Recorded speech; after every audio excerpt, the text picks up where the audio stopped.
Alors donc bonjour à tous ceux qui nous ont rejoints ces dernières minutes. Donc bonjour à tous ceux qui étaient déjà là. Merci pour l'attente. Donc on va démarrer. Je pense on est pile à l'heure, 14h30. Donc n'hésitez pas si jamais vous ne nous entendez pas à laisser un message sur le chat. On regardera et on essaiera de voir si jamais il y a un souci de vous aider. Bonjour Benjamin aussi.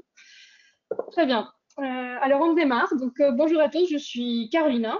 Je fais partie de l'équipe marketing chez Bonitasoft et donc je vous donne à toutes et à tous la bienvenue à ce webinaire qu'on a intitulé Les 7 étapes de la mise en œuvre d'une démarche de pilotage par les processus et pour lequel j'accueille aujourd'hui trois invités de marque, Michel Raquin, Gérard Maillet et Aris Souazic. Donc, messieurs, je vous laisse peut-être la parole pour vous présenter et puis nous présenter aussi les structures que vous représentez. Donc, Gérard et Michel pour France Processus et Aris pour Bonitasoft. Bien, bonjour à toutes et à tous. Michel Raquin. Je suis le coprésident de France Processus et dans une vie antérieure, j'étais le responsable organisation d'une grande banque et à ce titre-là, j'ai eu l'occasion de mettre en place un pilotage par les processus dans cette banque. Gérard Maillet, j'ai le plaisir de créer le club des pilotes de processus que nous avons rapproché avec Processway maintenant il y a quelques mois pour créer France Processus. Je suis enseignant vacataire et j'interviens dans des universités ou des grandes écoles au niveau Master 1, Master 2, Master exécutive, de la sensibilisation des futurs managers à des formations plus approfondies, ponctuées d'une reconnaissance d'acquis de compétences. Et je suis ancien dirigeant d'une structure de conseil qui intervenait en France et au Maghreb sur des problématiques d'alignement stratégique, de mise en œuvre de démarches de pilotage et également d'urbanisation des systèmes d'information. Bonjour de ma part également, donc Aris Souazic, je suis aujourd'hui responsable de l'équipe avant-vente chez Bonitasoft et ça fait un peu plus de 10 ans que je travaille dans le domaine de la gestion des processus métiers.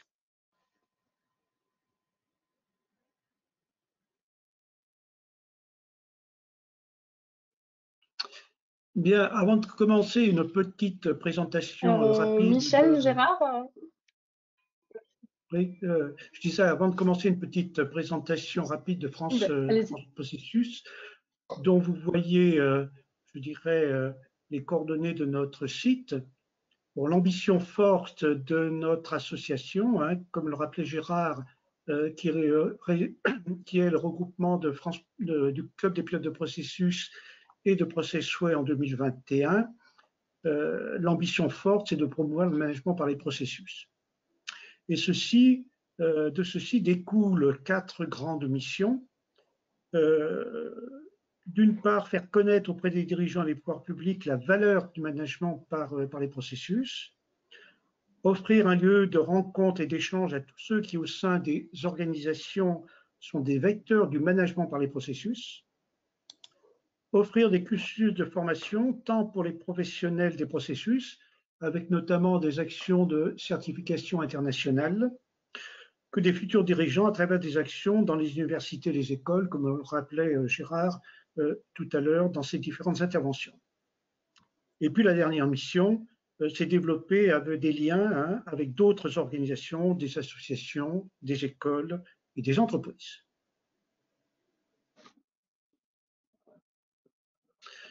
Alors, je ne vais pas développer toutes les activités et toute l'offre que nous avons pour nos membres et notre communauté. Hein.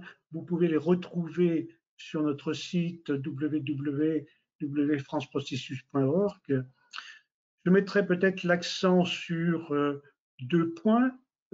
Notamment, on a un fort développement dans le domaine de la formation avec des certifications de niveau international. Gérard le rappelait, on forme de futurs dirigeants dans des IAE et dans certaines écoles. Et on a abrité par AFNOR des modules de formation qui conduisent aux certifications internationales, tant pour des professionnels que pour des personnes d'un niveau un petit peu moins élevé. Autre point qui me paraît important de souligner, on est en production d'une revue qui s'appelle Transversus, Alors, ce n'est pas la revue de l'association, mais une revue composée d'articles écrits par des spécialistes de la transversalité du management des processus et qui est notamment dédiée pour nos membres, mais qui est aussi accessible à tout internaute à travers notre billetterie. Et puis, on a produit un livre Processus Transversalité en début d'année 2021, qui est un livre qui a été écrit par 30 personnes membres de l'association ou dans l'environnement de notre association. Merci. Et donc, dans l'introduction, une rapide présentation de Bonitasoft, qui est un éditeur du logiciel français, basé en France, avec une base open source et une plateforme d'automatisation et d'optimisation des processus métiers. Fort donc de notre ADN open source, nous avons aujourd'hui une communauté de plus de 240 000 membres qui participent et contribuent activement à la solution et les échanges autour de notre produit. Et nous avons aussi une base de clients dans plus de 30 pays dans le monde entier, avec un écosystème de plus de 50 partenaires qui nous permettent effectivement de mener au succès les projets dans les différents pays en dehors de la France. Et nous avons une particularité avec, étant quand même d'une taille intermédiaire avec à peu près 80 personnes à service de nos clients, d'élaborer vraiment les relations de proximité avec nos clients et d'essayer de les accompagner vraiment avec une relation très proche. Nous avons réussi à être reconnus par les analystes, notamment donc par Forrester et Gartner, aussi bien que d'autres qui sont cités sur la slide, qui est effectivement le témoignage de notre succès par rapport à des leaders mondiaux qui travaillent sur le même marché. Et juste avant de passer donc au sujet du jour, un rapide aperçu de quelques logos de nos clients pour démontrer juste effectivement la différente nature des processus que nos clients dans les différents secteurs d'activité ont déjà réussi à couvrir grâce et avec la solution Bonita. Je laisse Michel du coup avancer avec le sujet du jour. Alors, donc, je fais une rapide présentation de l'agenda et ensuite je vous donne la parole. Donc, merci messieurs à tous les trois. Donc, nous allons effectivement entrer dans le vif du sujet. Et donc, pour cela, on vous propose une agenda en 6 étapes avec un premier rappel sur la définition de ce qu'est un processus. Ensuite, Michel et Gérard nous présenteront une méthode de mise en place d'une démarche de pilotage par les processus en 7 étapes. Et nous verrons notamment le rôle que peut jouer la DSI dans chacune d'entre elles. Et puis, nous parlerons de comment s'adosser sur le métamodèle pour se poser en fait les bonnes questions pour bien modéliser les processus. Ensuite, Aris nous présentera un cas concret de comment une solution comme Bonita devient un outil essentiel pour les DSI qui sont impliqués dans ce type de démarche. Et enfin, nous proposerons une conclusion sous forme d'ouverture. Et évidemment, nous laisserons un espace questions-réponses pour répondre à vos éventuelles interrogations que vous pouvez évidemment poser tout au long du webinaire sur le chat et on répondra à la fin. Donc, je laisse la parole à mes invités et je vous souhaite un bon webinaire. Alors, qu'est-ce qu'un processus ?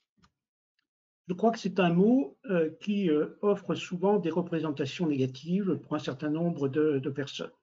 Et pourtant, étymologiquement, le mot processus vient du latin pro, qui signifie pour, dans le sens de, et de cédérer, aller, marcher, et donc donne une signification d'aller vers l'avant, d'avancer, et qui de ce fait exprime plutôt le mouvement et l'action. Et je dirais, pour sortir peut-être de définitions trop classiques, que ce soit de la part de l'ISO ou de l'AFNOR, je définirais plus le processus comme étant l'ensemble des contributions assurées par les entités d'une organisation, au sens étendu du terme, puisque j'y inclus les fournisseurs et les prestataires, donc pour tenir la promesse faite au client. Et le schéma que vous avez devant vous montre qu'un processus s'initie par une demande qui est suivie d'une suite d'activités, et je dirais même de valeur ajoutée, pour offrir en sortie une prestation conforme à la demande.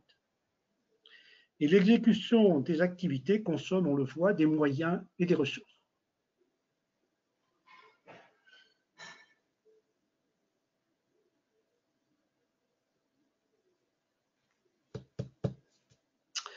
Voilà, donc la méthode qu'on va vous présenter avec Gérard s'appelle « Connaître pour agir ».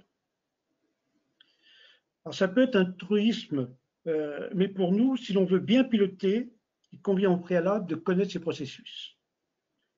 Et je dirais, de manière dite autrement, il est inutile de connaître ces processus si l'on n'a pas le souhait de les piloter.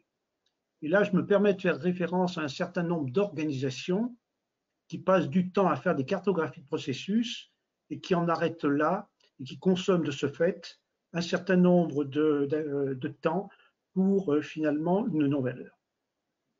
Donc, ce qu'on va vous présenter de manière assez succincte, c'est le cheminement de ces 7 étapes. D'une part, le volet connaître et d'autre part, le volet agir.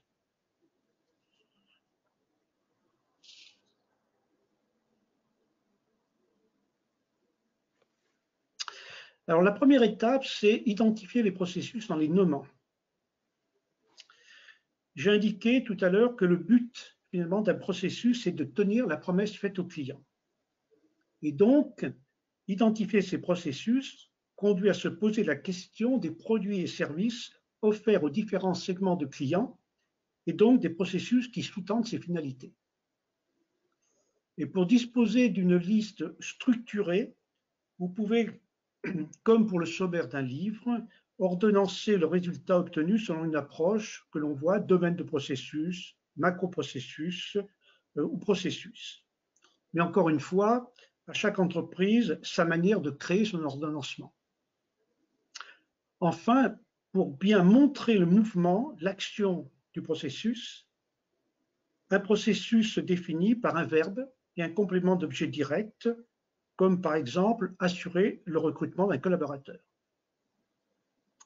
Si je reste sur le domaine spécifique d'une DSI, une DSI, bien évidemment, pour les prestations qu'elle offre à ses clients, se doit aussi d'établir la liste de ces processus dans le domaine qu'on pourrait appeler système d'information, avec des processus du type établir le schéma directeur.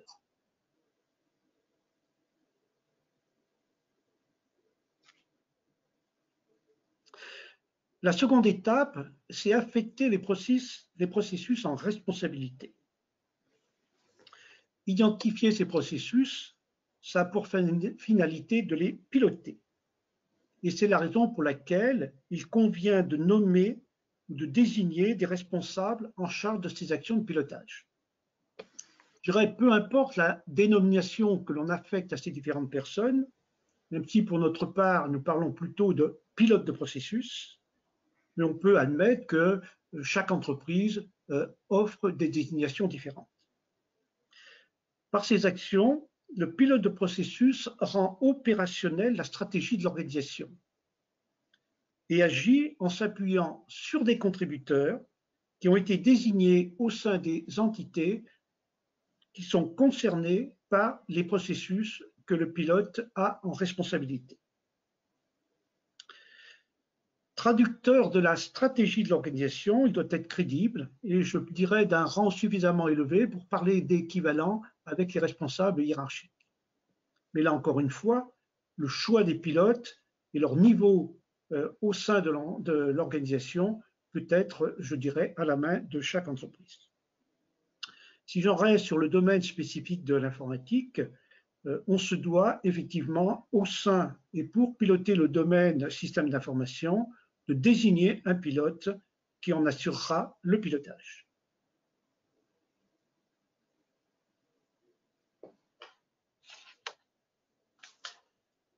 Alors, la troisième étape, c'est décrire les processus. Alors, cette étape de description comporte, de mon point de vue, deux natures d'action, celle de la modélisation des processus et celle de la documentation des processus. Qu'est-ce que j'entends par modélisation des processus? C'est retracer finalement le flux des actions ou des activités qui vont depuis la demande du client jusqu'à sa réalisation. Et cette modélisation va être traduite par des outils du marché. Cette modélisation, attention, doit être effectuée par des sachants. Et elle doit retracer ce qui est fait réellement dans la vraie vie et non pas ce qui est prescrit. Même si l'écart entre les deux pourra faire ultérieurement l'objet d'actions d'amélioration de manière éventuellement à rapprocher le réel du prescrit, voire à modifier complètement le prescrit. On l'a vu, on a des outils du marché et Bonitasoft offre des outils de modélisation de processus qu'on appelle plutôt des outils d'architecture de processus, mais il existe effectivement de nombreux éditeurs qui offrent des prestations de ce type. Ce qui me paraît utile et important, c'est en fonction du nombre de processus que l'on a à modéliser, et on le verra, des actions complémentaires qu'on veut apporter au processus, de choisir le bon outil et l'outil le plus adapté à son entreprise. Documenter les processus, qui est la deuxième action, j'ai parlé de modéliser, maintenant je parle de documenter les processus, c'est ajouter à la modélisation des processus effectués des éléments complémentaires qui peuvent s'insérer dans ce qu'on appelle la carte d'identité, par exemple, quelle est la finalité du processus, ou dans le carnet de santé, par exemple, les différents objectifs que l'on veut atteindre pour les processus considérés. Pour ma part, je pense que sur cette action de ce type, sur cette étape de ce type, la DSI joue un double rôle. D'une part, elle doit contribuer à cette action de modélisation des processus en tant que sachant que les activités qui sont informatisées font néanmoins partie intégrante du flux et doivent être indiquées comme telles dans la modélisation des processus. Et puis le deuxième point dans ce double rôle, c'est d'apporter sa compétence dans le choix de l'outil de cartographie des processus qui soit le plus adapté à l'organisation. Enfin, niveau DSI, elle se doit aussi de modéliser et de documenter les processus du domaine SI. Voilà en quelques mots ce qu'on peut dire sur ces trois premières étapes que Gérard va continuer de décrire. Merci Michel. On vient de voir le domaine de la connaissance, enfin connaître pour agir, hein, qui est plus qu'une accroche marketing, hein, comme Michel le rappelait en introduction. Rien ne sert de constituer une liste ou un référentiel de processus si on n'a pas envie de la mettre sous pilotage, si on n'a pas envie de conduire des projets, au moins de performance ou d'amélioration ou de refonte. Engager une démarche participative, on vient de voir dans cette étape 3, cette étape de cartographie, de modélisation, elle est forcément participative. Donc, cette démarche doit être permanente au sein de toutes les organisations. Elle est vitale dans une démarche de pilotage ou de management par les processus, car il faut réunir les sachants. On rappelle assez souvent dans nos cycles de formation que celui qui fait est celui qui sait. Donc, il est important d'impliquer le plus grand nombre d'acteurs dans ces cartographies, mais également dans la vie ensuite et la maintenance et la surveillance de ces processus avec le maximum d'acteurs. À cette étape, on pourra mettre en œuvre un certain nombre de méthodes. Alors, une méthode très basique, hein, c'est faire un RACI, savoir qui est responsable, qui doit être informé, mais également d'autres approches qu'on pourrait qualifier de plus novatrices, hein, comme des approches de type design thinking, mais également s'inquiéter sur le rendu en termes de management visuel. À cette étape, il n'est pas interdit aussi de se nourrir de méthodes qui sont disponibles sur le marché. Je pense au lean management, hein, dont une des vocations est d'identifier les activités sans valeur ajoutée pour les supprimer, avec son pendant qui est le Six Sigma, qui lui vise à éradiquer les erreurs jusqu'à un point tel que peut-être qu'il sera trop coûteux de l'éradiquer et qu'il sera peut-être nécessaire d'envisager de l'assurance. À cet endroit, il est important de commencer à réfléchir à méthode agile, puisque Michel vient d'évoquer, on reverra plus en amont. Dans ces démarches de méthode agile, on va pouvoir délivrer assez rapidement du rendu pour les futurs bénéficiaires, les futurs clients. Et donc, c'est là où on voit une forte coopération avec les DSI pour se mettre dans cette logique d'avancée ou de mise à disposition de façon incrémentale.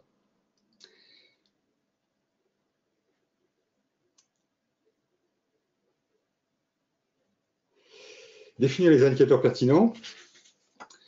Alors, c'est souvent un dilemme dans les entreprises, hein. Il y a souvent abondance d'indicateurs.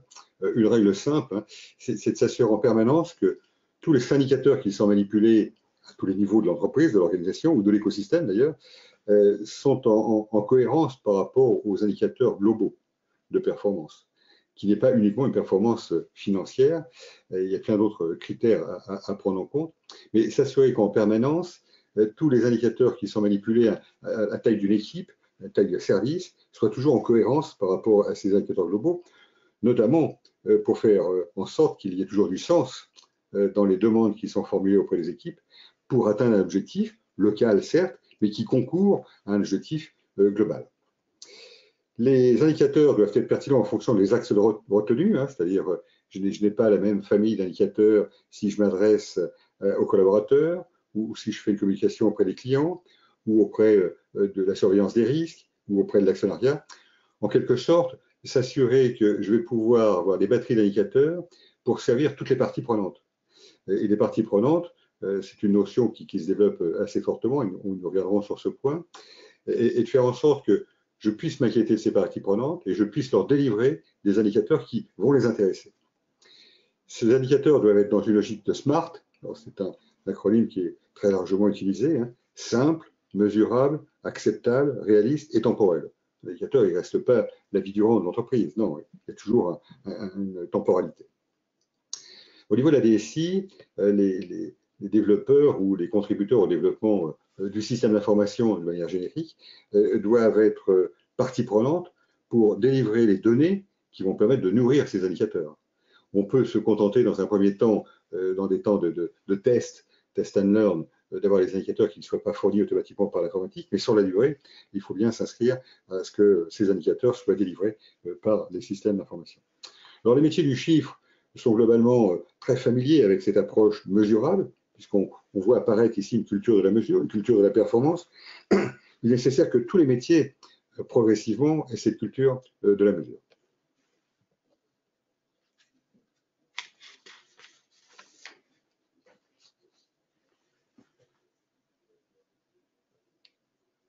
Analyser périodiquement ces processus, il faut mettre en place une série de comités, hein, c'est-à-dire qu'on a bien listé, on a bien affecté, on a bien modélisé ou cartographié, on s'est mis en logique de travail de groupe, hein, de l'intelligence collective, hein, dans d'autres termes. Nous avons indiqué des indicateurs de performance. Il faut s'assurer assez régulièrement que ces indicateurs sont atteints ou pas, mais il faut en avoir conscience. 3 rythmes à cet endroit, un rythme presque au fil de l'eau qui va nous conduire à regarder quelles sont les pistes, enfin pas les pistes, les points d'amélioration dans des actions de progrès. Un rythme trimestriel pour une revue de l'ensemble des processus mis sous contrôle. Et puis une revue au plan annuel afin de s'assurer de l'adéquation permanente entre les inflexions stratégiques, si elles se produisent, et les investissements qui sont mis en œuvre pour soutenir ces inflexions stratégiques. Donc, 3 rythmes de comités ou de revues de processus qui sont proposés. On voit bien à cet endroit qu'il y a forcément une implication forte de la direction générale, de ses représentants avec les sponsors, et une mise en mouvement de l'ensemble des pilotes de processus qui, au détour, ne sont pas des acteurs qui sont à plein temps sur leur mission de pilotage par les processus, qui font par ailleurs d'autres activités en support ou en opérationnel ou en pilotage. Les sorties, ça va être les nouveaux objectifs, les plans d'action, la roadmap moyen-long terme. Et en entrée, c'est forcément les processus que nous avons mis sous contrôle, les actions réalisées, et puis la liste des indicateurs et le résultat en regard de ces indicateurs. Alors, une technologie de type process mining, pilotée ou non par la DSI, on voit dans certaines entreprises des tentatives de séparatisme, si je puis dire. Bon, il est de bon ton d'y associer la DSI, ça sera notre recommandation. Donc, des technologies de type process mining peuvent nourrir ces réflexions, puisque ces technologies permettent d'avoir une vision très claire sur les activités qui sont manipulées et puis les données qui sont manipulées. Et par ce biais, s'apercevoir des trous dans la raquette, si vous me permettez l'expression, ou tout simplement s'apercevoir qu'il y a des activités qui sont maintenues, qui ne servent à rien, et puis qu'il y a des données sur lesquelles on n'a peut-être pas le regard suffisant pour être certain d'avoir la dernière version. Enfin, développer et mettre en œuvre les plans d'action. J'évoquais qu'à la sortie des revues de processus, nous avons des roadmaps avec des horizons de temps qui sont cadencés. Hein. Quand on prend la vision, l'ambition et les missions, hein. Les missions, c'est un périmètre annuel. L'ambition, c'est un périmètre triannuel. Et puis la vision, à la limite, elle n'a pas d'échéance pourvu que cette vision soit toujours actuelle ou actualisée. Partant de ces roadmaps, il faut engager des projets de mise à niveau de processus, de reconstruction de processus, des projets qui peuvent avoir un impact sur le système d'information. Et donc, le PDCA, avec son plan, doute, check, analyse, est un bon cadrage pour conduire ces projets. À cet endroit, nous voyons qu'il y a une coopération assez étroite à établir entre le pilote de processus et puis les équipes qui vont être en charge, lorsqu'il est nécessaire de faire évoluer le système d'information, de conduire ces projets. Ces projets qui peuvent être à nouveau conduits dans des logiques d'agilité. Un petit clin d'œil sur le RPA. On voit, il y a de très très belles solutions, hein, très très efficaces. On voit souvent des entreprises partir tête baissée sur le RPA avant d'avoir pris soin d'analyser la pertinence de l'enchaînement des activités de leur processus et prennent le risque d'automatiser des processus qui n'ont pas été optimisés.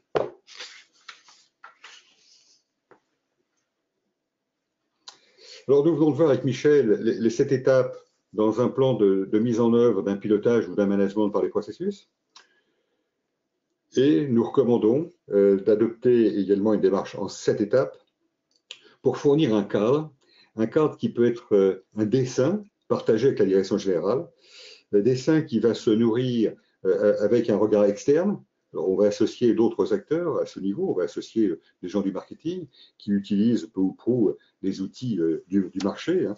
Ça va être des méthodes de type Pestel, les 5 forces de Michael Porter, le SWOT, très largement utilisé, ou la matrice BCG.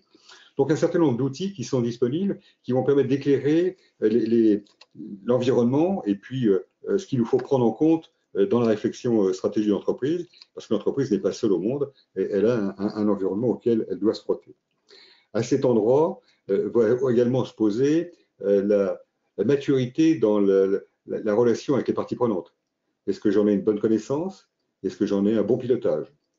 Pour illustrer mon propos, je prendrai l'incidence de la pénurie des composants électroniques sur la rupture des chaînes de fabrication des automobiles. Bon, est-ce qu'ils avaient une parfaite maîtrise de tous les fournisseurs de chips dans leur chaîne de fabrication? On peut se poser la question alors qu'il est. Donc, premier élément, de challenger le positionnement de l'entreprise et le positionnement de l'offre en regard de la concurrence. Et dans l'environnement externe, plus que la concurrence d'ailleurs, pas que, il y a également le cadre réglementaire. On voit pousser des propositions en termes de reporting extra-financier, en considérant qu'un jour il sera peut-être un peu stabilisé, on voit qu'il y aura peut-être un peu d'incidence sur des décisions à prendre au sein des entreprises.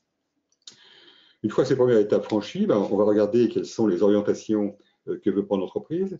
À cet endroit, on va avoir une connexion avec les réflexions sur la raison d'être et l'entreprise à mission. Mais la raison d'être, c'est une déclinaison, enfin, il y a un bon point d'appui pour décliner cette raison d'être en chaîne de valeur, et puis ensuite en processus, nous reviendrons sur ce point.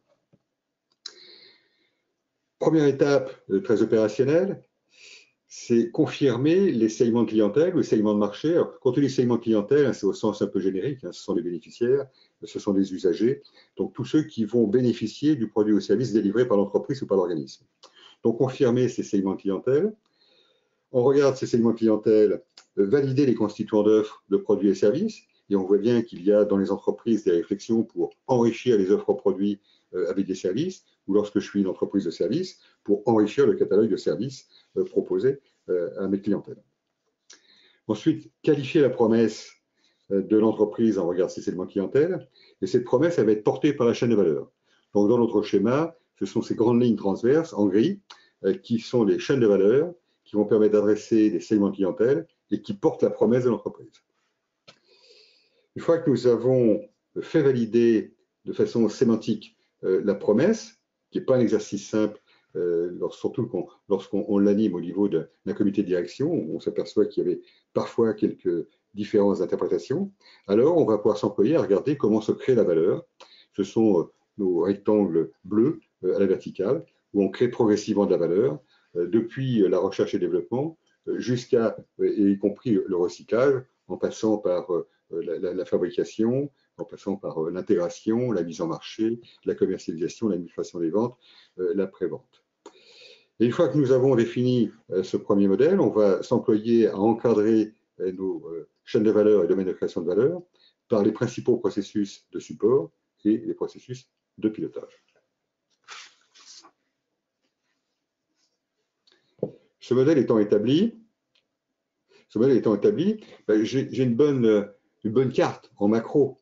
Donc, d'aucuns l'appellent un avenir stratégique, le métamodèle, quelle qu'en soit la terminologie. J'ai une bonne représentation des segments clientèle qui sont adressés, quelles sont les promesses portées par la chaîne de valeur et comment se crée la valeur dans un écosystème.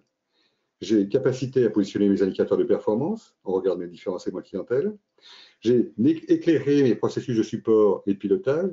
Processus de support dont nous rappelons l'importance vitale pour la bonne performance des processus opérationnels, puisqu'un processus opérationnel sans support n'a pas d'existence, n'a pas de consistance.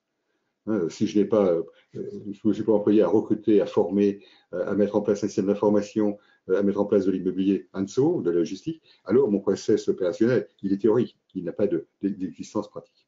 Donc on retrouve ici une représentation des différents domaines de création que j'évoquais juste à l'instant, et on peut s'employer à positionner de grands domaines fonctionnels, certains étant couverts par les logiciels du marché. On peut penser à la supply chain, on peut penser au CRM, à la BI, au knowledge management, mais également des grands projets de transformation sur le domaine du numérique ou de la digitalisation des processus, et puis d'y insérer les pratiques managériales. Et au-delà de cette représentation, qui peut être grandement utile dans des logiques d'urbanisation du système d'information, hein, puisque aux intersections de mes domaines de création de valeur et de mes chaînes de valeur, j'ai un domaine fonctionnel.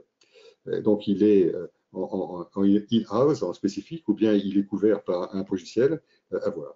Mais cette représentation, elle nous permet aussi de positionner les impacts de démarches de type ISO 26000 ou RSE. Quelles sont mes chaînes de valeur, ou mes process, ou mes domaines de création de valeur qui sont les plus concernés par le respect des droits humains, par la qualité au travail, par l'équité dans le business, and so.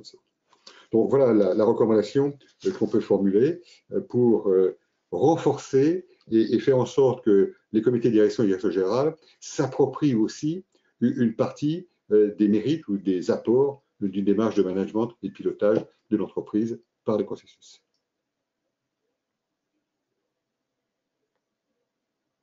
Merci beaucoup, Gérard. Du coup, nous souhaitions maintenant vous présenter un exemple concret d'un projet chez un client. Avant cela, je rappelle tous les participants que vous pouvez encore partager, faire vos remarques, poser vos questions par écrit et on va y revenir dans quelques minutes pour essayer de répondre.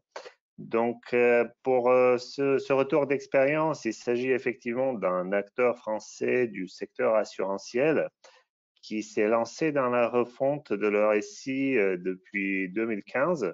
Et dans le cadre de cette refonte, ils se sont rendus compte qu'il y avait un fort besoin d'industrialisation des différents traitements des dossiers qui, à l'époque, historiquement, étaient pour la plupart faits de façon manuelle. Du coup, ceci étant dit, ils rencontraient pas mal de problèmes, notamment des délais de traitement très allongés. Les gestionnaires sur les dossiers dans la relation client ont dû faire beaucoup de relances manuelles, ce qui par conséquent leur faisait perdre pas mal de temps. Et en général, ils avaient constaté d'avoir un manque de visibilité aussi bien interne quant au suivi des activités des différents membres de l'équipe, mais aussi bien vis-à-vis de leurs clients qui n'arrivaient pas à avoir l'information sur l'avancée de telle ou telle demande ou de tel ou tel dossier. Pour ceci faire, du coup, ils ont mis en place petit à petit une équipe qui constituait effectivement un centre d'excellence composé d'un PO, d'un Product Owner, qui contribuait effectivement à collecter, spécifier et traduire les besoins exprimés par les équipes métiers, un cahier des charges lesquels du coup ont traité les 3 développeurs Bonita qui ont été formés et qui travaillaient effectivement sur l'implémentation d'à peu près d'une trentaine de processus. Du coup, dans les quelques slides qui viennent, on va juste essayer d'illustrer quelques éléments de façon graphique afin de faire l'écho à des éléments de cette étape qui ont été décrites juste précédemment. Effectivement, à l'aide de la solution Bonita, ils ont pu travailler sur la modélisation des processus en format BPMN, qui leur a permis effectivement d'avoir une représentation et une documentation donc graphique de la façon dont les processus métiers devaient être opérés au sein de leurs équipes. Et ça a permis effectivement de lancer une démarche participative des différents services, différents représentants des équipes, etc., qui ont été assistés par l'AMOA dans ces démarches de modélisation et de cartographie de processus. Et ils ont constaté effectivement, ne serait-ce qu'après cette étape de la documentation des différents processus, que ça leur a permis en tant que résultat d'avoir une meilleure compréhension des différents enjeux autour des différents processus par tous les participants. Donc le résultat était vraiment d'avoir une vision claire qui a pu être partagée avec les différents participants, et déjà ça a permis d'améliorer certaines choses en se rendant compte des dépendances entre les différents acteurs ainsi que de la complexité de certaines parties des démarches qui ont dû être mises en place. Ensuite, une fois ils ont documenté les processus, ils ont passé à l'étape de l'automatisation d'un certain nombre de ces processus qui, comme je vous rappelle, auparavant ont été traités de façon manuelle. Et du coup, comme résultat, une fois les processus ont été exécutés, ils ont pu effectivement avoir un certain nombre d'indicateurs. Donc ici, nous pouvons voir un petit extrait de quelques tableaux de bord et quelques indicateurs pertinents qui ont été mis en place dans le cadre de leur projet, qui a permis effectivement, comme je disais, suite à l'exécution des processus, d'avoir un certain nombre d'informations utiles qui ont nourri des tableaux de bord, notamment, comme on voit sur les exemples, un bon suivi de nombre de différents types de demandes classées par typologie qui leur permettait d'avoir la visibilité de travail en cours. Ça leur a permis aussi, avec la démarche basée sur les processus, notamment d'avoir le suivi et de mesurer les résultats en termes de durée des délais de traitement des différents types, par exemple en termes de la gestion de la déclaration des sinistres, d'avoir donc le suivi de la durée de l'ensemble d'une demande de bout en bout, mais aussi de certaines étapes en particulier. Et avec cela, ils ont pu petit à petit, ce qu'on va voir juste après, ils ont pu effectivement faire des analyses et améliorer enfin ayant les informations à portée de main. Et ça leur a permis aussi d'avoir un suivi au niveau de l'activité d'équipe, permettant à tout moment aux responsables d'équipe d'avoir une bonne visibilité sur les dossiers en cours, sur les charges des différents membres de l'équipe, sachant à tout moment qui a quelle tâche, combien de types par rapport aux priorités, etc.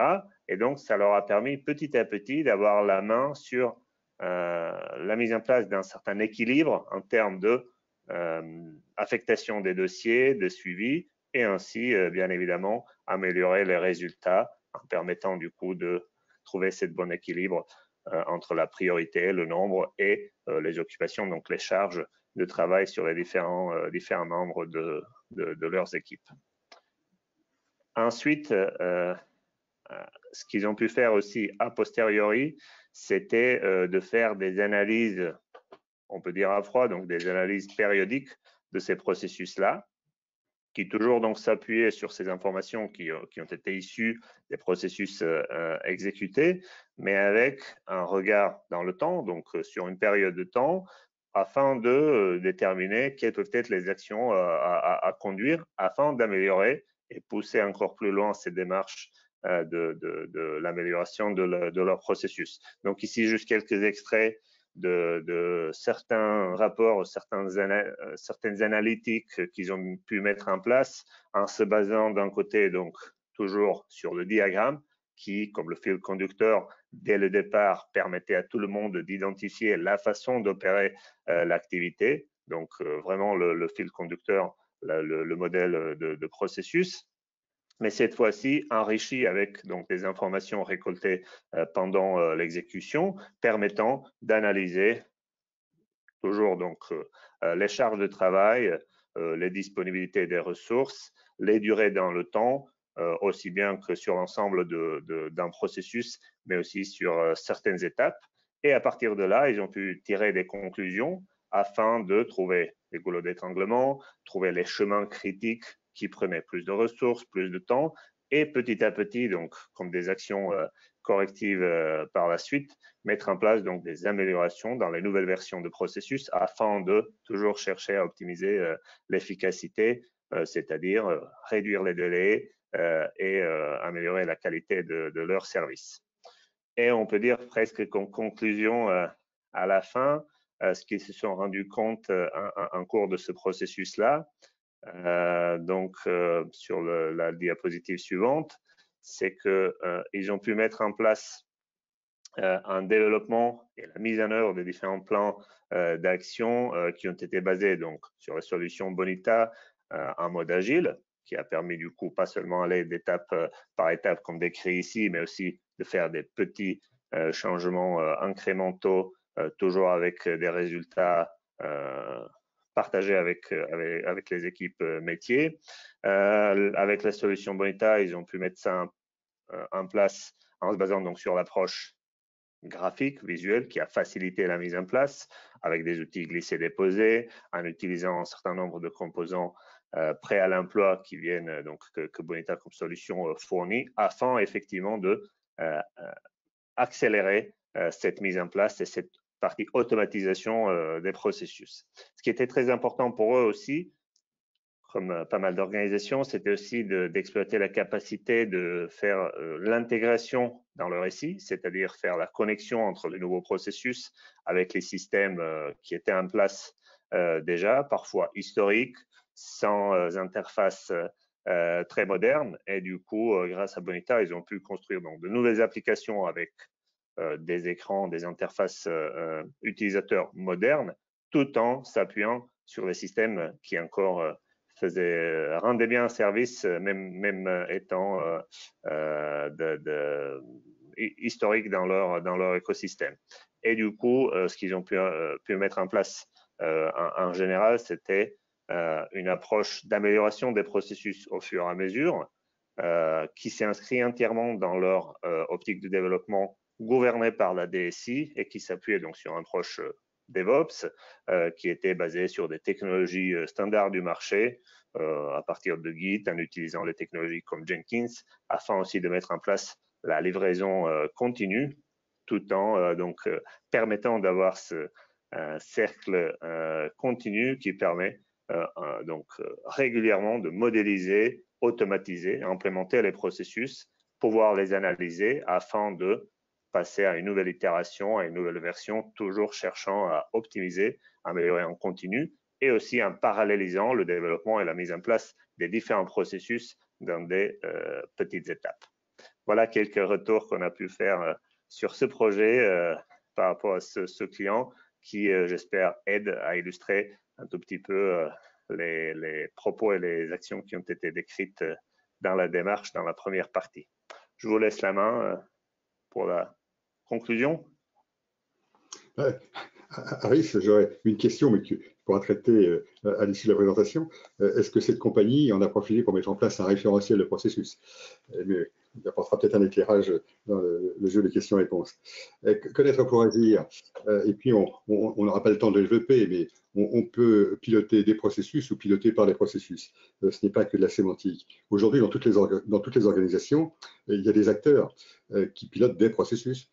Nos amis du risque sont incarnés par des associations comme l'IFACI ou l'IMBRAE, enfin le risque, le contrôle interne de l'audit, manipulent du processus. Quand on doit coter un risque, ben, c'est sur les activités d'un processus qu'on cote le risque. Nos amis du contrôle de gestion aussi, qui sont incarnés par la DFCG, ils manipulent des activités sur lesquelles on impute des ressources, qu'elles soient humaines, financières ou technologiques. Et donc, on s'aperçoit de proche en proche que dans l'entreprise, de façon consciente ou inconsciente d'ailleurs, il y a des acteurs qui manipulent des activités, des processus dans leur coin. Je dirais même parfois la DSI a besoin de définir les processus pour organiser son architecture fonctionnelle et applicative et technique. Mais est-ce que ça en fait un terreau pour mettre en place un référentiel d'entreprise? Le sujet est ouvert.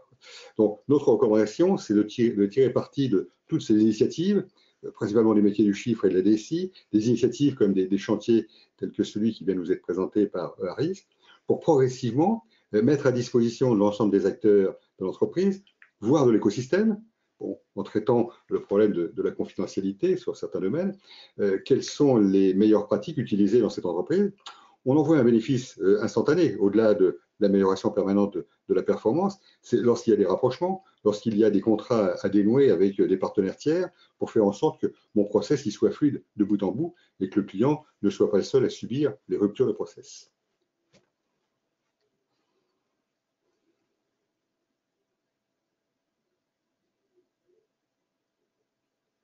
Alors, Harris, est-ce qu'il y a la mise en place d'un référentiel de processus?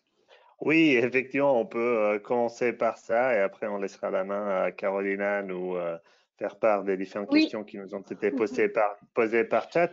Effectivement, ils ont profité et c'est presque aussi dans la démarche étape par étape qu'on vous avait présenté, de commencer par la modélisation des différents processus qui a résulté à presque une centaine de différents processus qui ont été identifiés, cartographiés.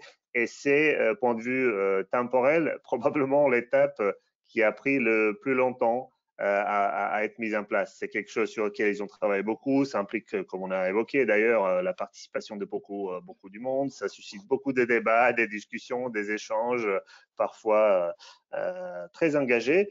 Et c'est petit à petit, effectivement, à partir de ça, d'ailleurs, c'est aussi un peu probablement une clé de succès de la réussite de la partie automatisation, qu'ils ont travaillé seulement sur une sous-partie de ces processus afin de les automatiser et de les implémenter à travers un outil comme Bonita. Donc, on peut vraiment distinguer ces deux parties, qui est le référentiel et la documentation.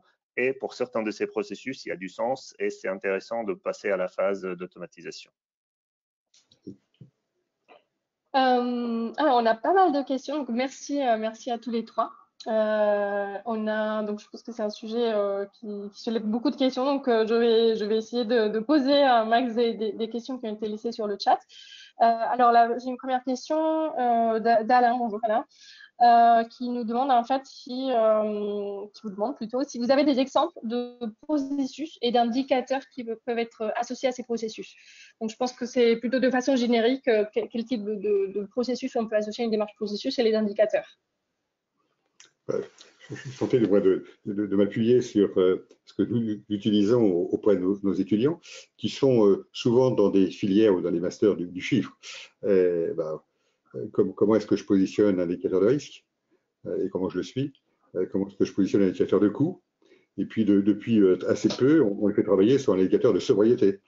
Et on avait, dans une version précédente, fait travailler les étudiants sur l'ensemble des questions centrales de l'ISO 26000. Où est-ce que ça se positionne sur un processus et plus spécifiquement sur quelques activités du processus. Alors ensuite, il y a des indicateurs au-delà de ceux du chiffre, hein, mais qui sont plus globaux. Hein, mais on regarde mes segments clientèle, mon chiffre d'affaires, ma marge, ou comment se constitue la marge, où sont les entités au sein du groupe qui consomment pas mal de ressources et quels sont les endroits sur lesquels j'ai une focalisation particulière pour améliorer la performance. Donc voilà, je ne sais pas si je réponds précisément à cette question, mais voilà quelques pistes de réflexion.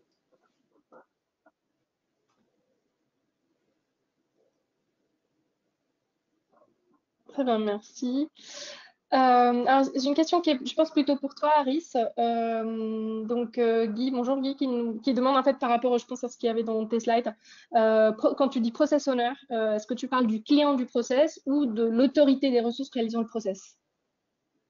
Oui, quand on dit un Je sais pas process si owner, tu comprends la question. oui, c'est effectivement, après, n'hésitez pas à réagir et à dire si on ne répond pas à votre question, mais effectivement, quand on dit un product owner, c'était plutôt vraiment la notion product owner dans le sens de l'approche agile en termes de la mise en place de méthodologie, etc. Donc, c'était vraiment quelqu'un de très proche des métiers qui a été désigné pour aider à canaliser et mener toutes ces discussions-là et vraiment faire la transition et l'interface entre les expressions d'un côté et le début, le démarrage d'implémentation. Donc, c'était vraiment product owner dans le sens de comitologie agile habituelle. Ok. D'ailleurs, pardon, allez-y, oui, oui, bien sûr. On peut trouver des product owners dans des équipes pilotées par un pilote de processus. Très bien. Alors, donc, Guy nous répond en fait que sa question concerne bien les process owners et pas les product owners. Voilà. Donc, j'espère que ça a répondu à votre question. Donc, Alain d'ailleurs nous dit que pour la première question, c'était bien aussi sa question. Ensuite, j'ai une question. Donc, bonjour Abdelkrim, qui nous demande en fait si peut-on dissocier le management par les processus et le management par les projets pour assurer la synchronisation et l'alignement de l'ensemble des parties prenantes. Quel est votre avis sur cette question?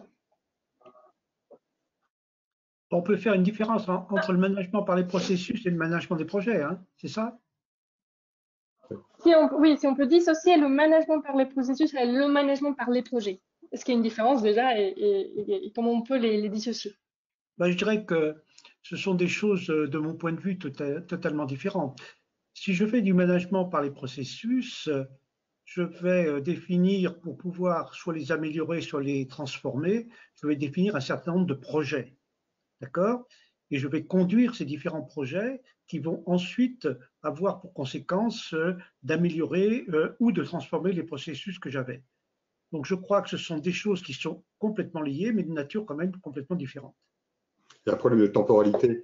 Un processus a une vie en dehors des projets, alors que le projet a une date de début, une date de fin.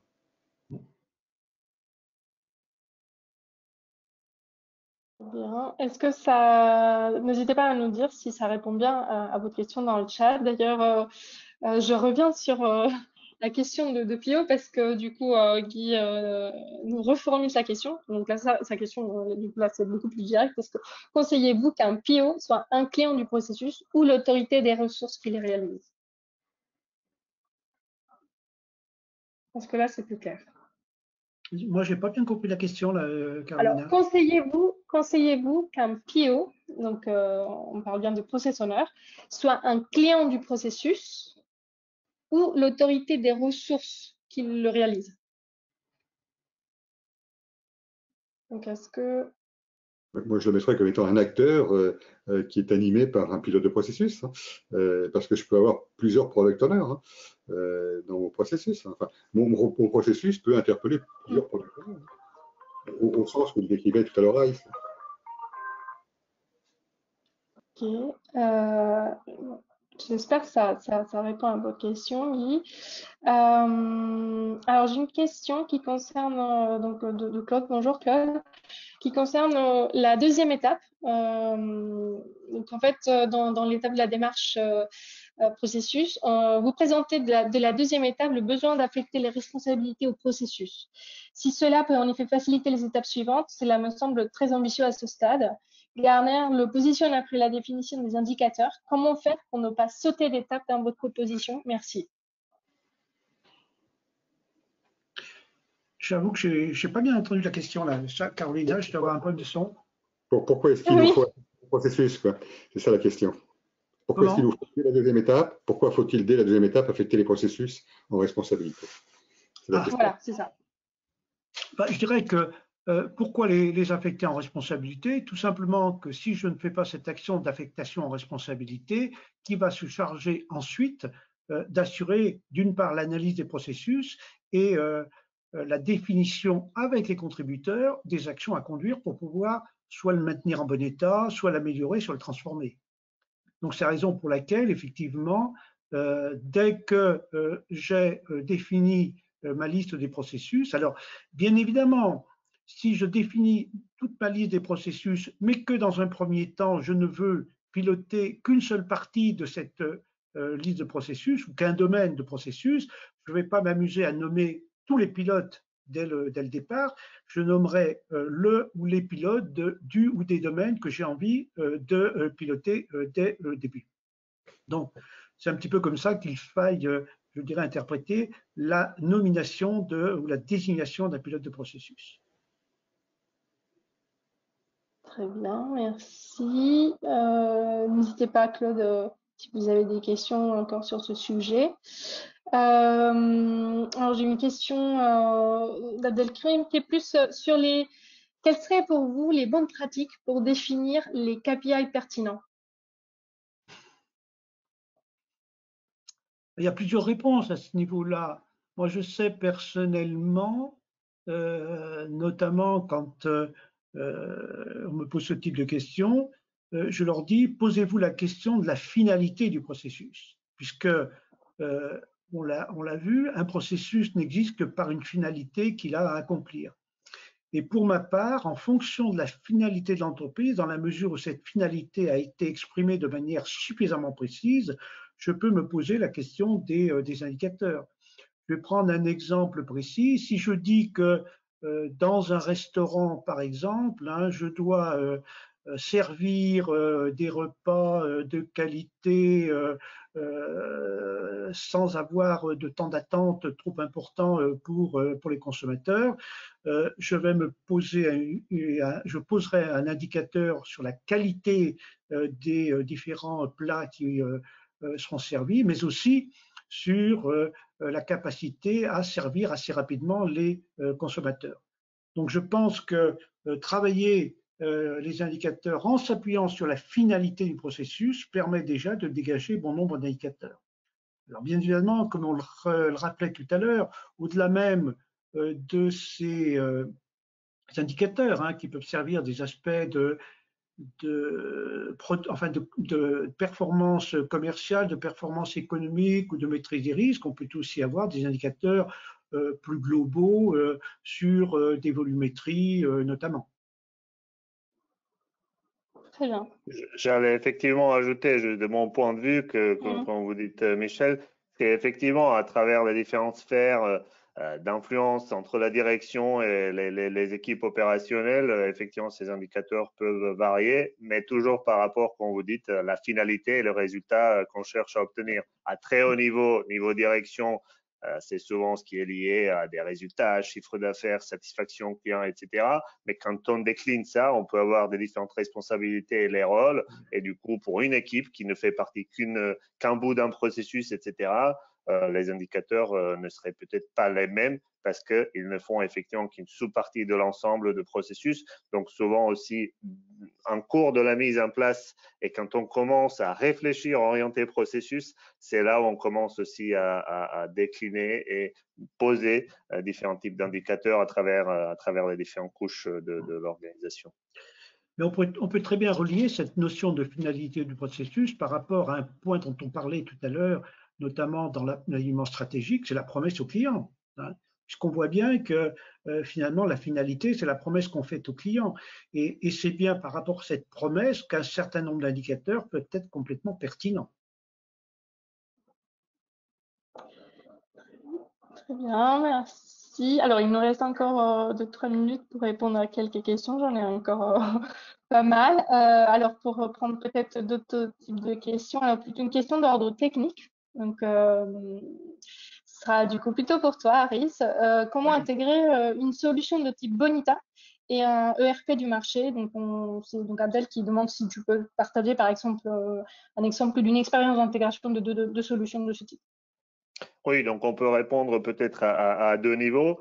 déjà de point de vue purement technique, vraiment au niveau très bas. L'intégration peut être menée à 2 niveaux en fonction de la complexité de votre récit, de l'architecture que vous avez, mais aussi de la taille, de la complexité de votre organisation. Ça se trouve qu'il peut être intéressant d'avoir une couche API qui permet de faire l'intégration plus simplement, pas seulement vis-à-vis de système ERP, mais il se trouve que vous en avez plein d'autres dans votre écosystème, dans votre architecture. Donc, avoir aussi la notion de la couche API qui centralise les échanges et du coup, Bonita s'interface avec l'ERP en question à travers cette couche-là. Après, ça se trouve qu'en fonction de, comme je dis, de la complexité, etc., ce n'est peut-être pas le cas et dans quel cas aussi une connexion directe peut être établie entre les deux systèmes. Donc ça, c'est vraiment une partie de réponse purement technique, point de vue architecture.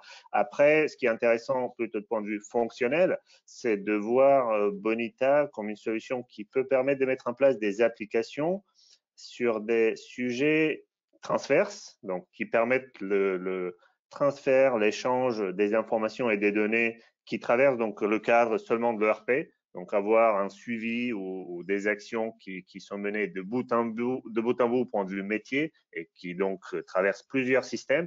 Donc, dans ce cas-là, Bonita peut être vu ou positionné comme un orchestrateur qui permet de faire collaborer des bonnes personnes au bon moment, mais aussi d'échanger les données entre les différents systèmes et pas que l'ERP. Mais ça peut être aussi, point de vue mise en place au besoin, presque un sujet annexe au cœur de fonctionnalités de système ERP, où Bonita peut donner un certain niveau de flexibilité pour sortir certaines fonctions, sortir certaines actions ou informations et les traiter de façon très personnalisée avec des écrans et l'expérience utilisateur très personnalisée qui vous permet effectivement d'avoir un niveau de flexibilité par rapport à la flexibilité que vous pouvez avoir au sein de votre ERP spécifiquement. Voilà quelques éléments de réponse en espérant que ça donne plus d'informations demandées. Bien. Est-ce que vous avez encore quelques minutes pour répondre à des dernières questions? Ça vous dit si peut-être qu'on n'aura pas le temps de répondre à toutes les questions. Ce sera peut-être l'occasion de faire une deuxième session. On voit que le sujet vous intéresse. Il y a une question qui revient assez souvent. On l'entend aussi par beaucoup de nos clients, c'est comment faire pour impliquer davantage les parties prenantes, l'ensemble des parties prenantes, afin d'accepter la mise en place d'un système de pilotage par les processus. Voilà, je pense que c'est une question qui revient souvent dans tout type de projet de pilotage par les processus. Et comment faire accepter l'ensemble de la démarche à toutes les parties prenantes? Qu'est-ce que vous aurez comme conseil? Moi, je formulerais deux recommandations. Hein. C'est déployer la culture du client, du bénéficiaire, de l'usager. Toutes les actions qui sont conduites au sein d'une entreprise ou au sein de l'écosystème sont au service de bénéficiaires. Le premier point, c'est de développer cette culture. Et puis le deuxième point, c'est de développer la culture de la performance et de la mesure. C'est-à-dire prendre des décisions, oui, elles sont pour le moment rationnelles, mais comment est-ce que je m'assure qu'elles étaient pertinentes? Il faut que je positionne les indicateurs. Donc de travailler sur ces deux leviers. Et puis après, il y aurait à développer sur la culture de la transversalité, enfin, mais ça nous emmènerait sur un large débat. On pourrait peut-être y rajouter un point, puisqu'il est clair que si on veut faire un vrai management par les processus, on a besoin d'une implication forte de la direction générale qui, entre guillemets, montre à l'ensemble de l'entreprise que c'est vraiment une voie dans laquelle elle a envie, je dirais, de s'investir. Et ce type d'engagement peut être aussi déclencheur d'une meilleure prise en compte par l'ensemble des parties prenantes d'une démarche de pilotage par les processus. Ce qui rajoute, je dirais, un élément complémentaire par rapport à ce que Gérard effectivement a indiqué, mais c'est sûr que la culture ou modifier la culture pour en faire une culture client, une culture de la performance, de la mesure, ça ne se fait pas du jour au lendemain, ce qui veut dire que la mise en œuvre d'une démarche de pilotage par les processus s'insère quand même dans la durée et non pas, entre guillemets, pour faire un coup. Très bien, merci beaucoup. Alors malheureusement, je pense alors il restait quelques questions, mais bon, il y en a beaucoup qui reviennent sur à peu près sur les mêmes sujets. Donc juste pour finir, alors bon, l'objectif est évidemment pas de faire la promotion de la plateforme Bonita, mais je sais qu'il y a des questions là-dessus. Il y a Fauci notamment qui nous demande comment devenir développeur Bonitasoft, c'est-à-dire s'il existe une certification à ce sujet. Donc sachez qu'effectivement il y a des certifications Bonitasoft. Si vous êtes intéressé par une certification Bonita, sur notre site web, vous avez dans la partie training tout le descriptif des différents trainings disponibles et aussi des certifications. Donc n'hésitez pas. Donc moi, il me reste qu'à vous remercier. Je ne sais pas si vous avez des choses à ajouter, monsieur, mais en tout cas, merci beaucoup pour votre disponibilité. Et merci à tous les participants aussi. Je pense que c'est un sujet qui génère pas mal de questions, donc c'est très intéressant. Ça nous montre bien que c'est ce type de sujet-là qu'on pourrait continuer à aborder. Donc merci à vous. Est-ce que vous auriez des choses à ajouter? Merci à Bonita de nous avoir invités et puis invitons à tous les participants à surfer aussi sur le site de l'association. Oui, bien sûr, bien sûr.